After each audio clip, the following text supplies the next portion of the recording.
দুটো চিঠি দিয়েছেন। কালকে আপনারা দেখেছেন একজন হেডমাস্টার মশাই অনখণ্ড, তিনি বৃদ্ধ, শ্রী শ্রীমামণির দর্শন করে গেলেন, শ্রী শ্রীমামণি থেকে মালা দিলেন, বই দিলেন। তো তিনি আজকে একটা চিঠি পাঠিয়েছেন।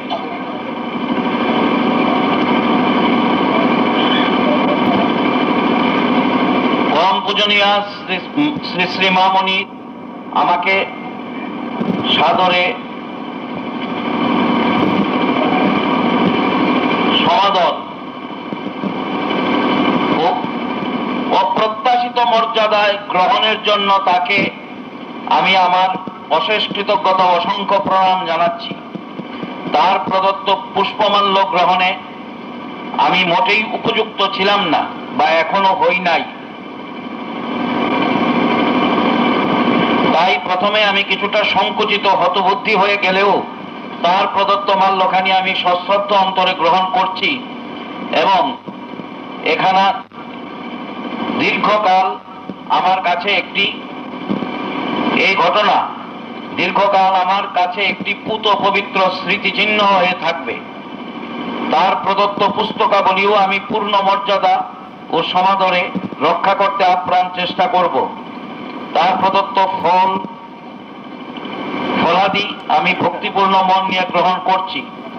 শ্রী শ্রী মামণিকে দর্শন করেও তার সরলতাপূর্ণ কথাবার্তায় ও মধুর ব্যবহারে আমি বিস্ময় বিমুগ্ধ হয়েছিলাম। এই ঘটনার স্মৃতি আমি আজীবন বহন করে চলব। বিশ্ব বিস্তৃত সন্ন্যাসী স্বামী বিবেকানন্দ শ্রীমা সারদা মণিকে জ্যান্ত দুর্গা নামে অভিহিত করেছিলেন। তার অগণিত সন্তানরাও, অর্থাৎ শ্রীরামকৃষ্ণ পরমহংসদেবের শিষ্য ভক্তরাও সারদামণিকে সেভাবেই দেখতেন। আমিও বলি, আমাদের এবং আপনাদের মামণি পরম পূজনীয়া শ্রী শ্রীমামণি জ্যান্ত দুর্গা।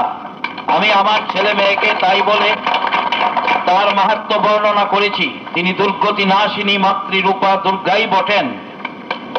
তাকে আমার অনিঃশেষ আন্তরিক শ্রদ্ধা ভক্তি প্রণাম নিবেদন করছি।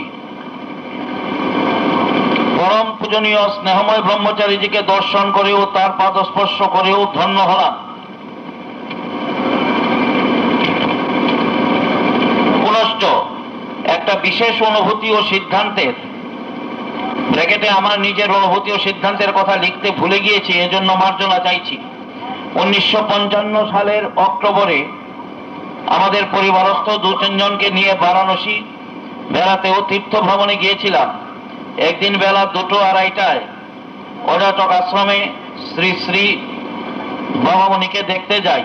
গিয়ে দেখি তিনি চিঠির পর চিঠি লিখে যাচ্ছেন।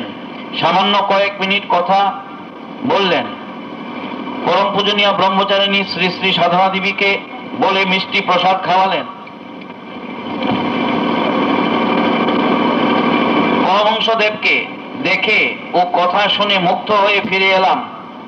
আবার কদিন পরে আমাদের দাদা বৌদিদের ট্রেনে তুলে দিতে স্টেশনে গিয়েছিলাম।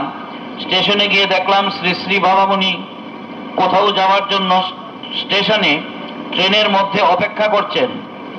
গিয়ে তখন তার বয়স 60-এর কাছাকাছি। আমি শুভ্র বস্ত্রাদি পরিহিত তাকে দেখে মুগ্ধ বিস্মিত হয়েছিলাম। মুখমণ্ডল জ্যোতির্ময়।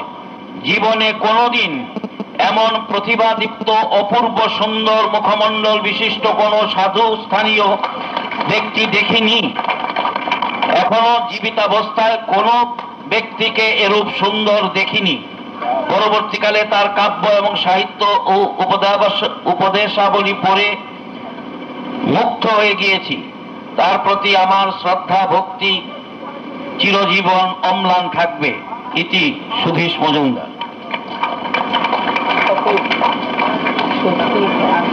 ওই রকম সৌন্দর্য আর পৃথিবীতে কোথাও দেখা যায়।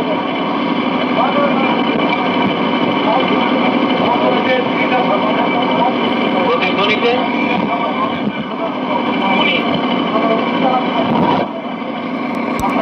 শ্রদ্ধেয় গোবিন্দদা নিবেদন করছেন প্রতিধ্বনি পত্রিকায় চিঠিটা ছাপানোর জন্য। আমাদেরও একই নিবেদন। চিঠিটার অংশ বিশেষ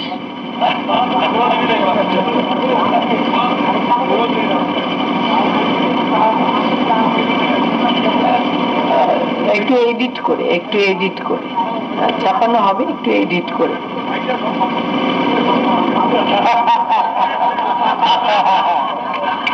ভাইটাকে অনুরোধ করবো এডিট করার জন্য।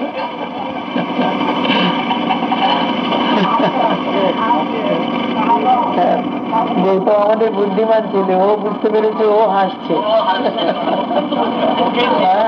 বুদ্ধিমান ছিল। আমি কথাটা শেষ না করতে করতে 2 সেকেন্ডের মধ্যে ও চেয়ারটা নিয়ে এখানে এসেছে। খুব বুদ্ধিমান ছিল, খুব বুদ্ধিমান, খুব ভালো ছিল।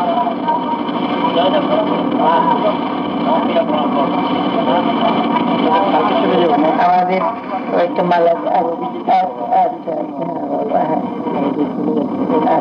ওরে কল্যাণী ভালো।